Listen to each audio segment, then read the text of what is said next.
Hi, welcome to you, the protagonist, as you prepare to embark on a journey to create engaging research talks based on story form. This video is designed to get you ready. Now, why do you need to get ready? Well, this story form is new and it's innovative, it's different, it's not like anything you've done before. And it's a highly iterative process. Like research, most things that are worth doing are iterative processes.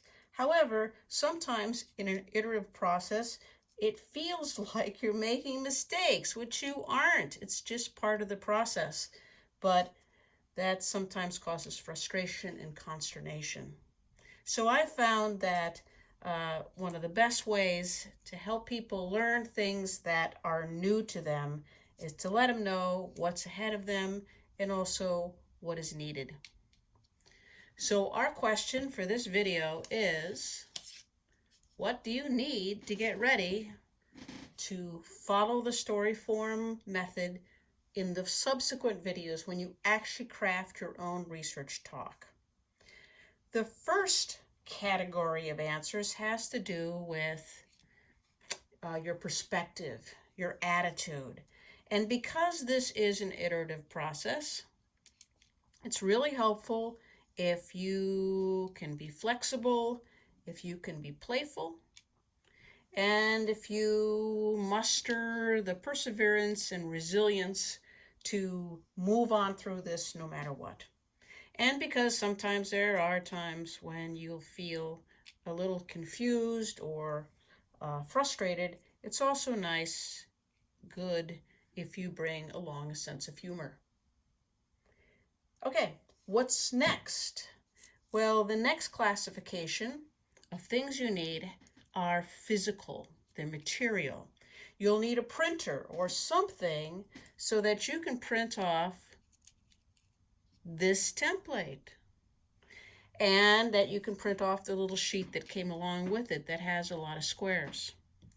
And you will need both a pencil and a pen. I'll tell you when to use what, and you'll need a scissors because yes, you are going to cut out this page here and make it into little squares.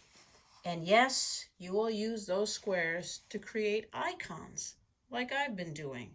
Now, I bet I know what you're thinking right now. You're thinking, oh, that doesn't sound like something I want to do. That doesn't sound useful at all. And there you'd be wrong, because it turns out that using these icons is a huge benefit to an iterative process like this one. And the icons are flexible, and the icons will help you stay playful, and the icons will help you keep your sense of humor. The icons are also incredibly visual, and that will help you in all sorts of ways too as we go along in this process. So I'm not kidding. You have to print it out, and you're going to have to cut it out. No kidding. The last category has to do with people. And you will need people, and actually what I'm talking about is a cohort, people that will watch the videos with you and do this work, and then you will meet at specified times I'll tell you in the videos, to get feedback. Now, why do you need feedback? Because the whole point of your audience, the whole point of your talk is to get the audience to understand what you're talking about.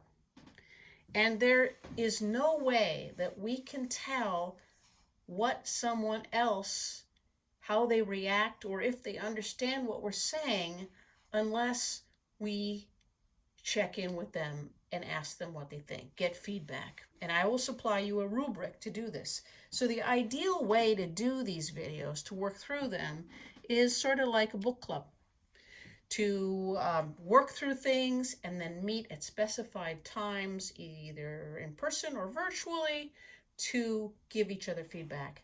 And not only is that essential, most people find the feedback part to be enjoyable and very productive. And you can provide also support to each other. Now, if you don't have a cohort and you can't find one, then you are going to have to press family and friends into service to help give you feedback. And if you don't have any family or friends, well, you can always contact me and I'll see if I know of any groups that are forming. Okay, so that's it.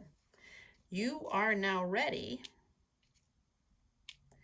to start in the next videos crafting talks based on story form that are engaging and understandable for your audience and that your audience will actually even enjoy. I will see you then.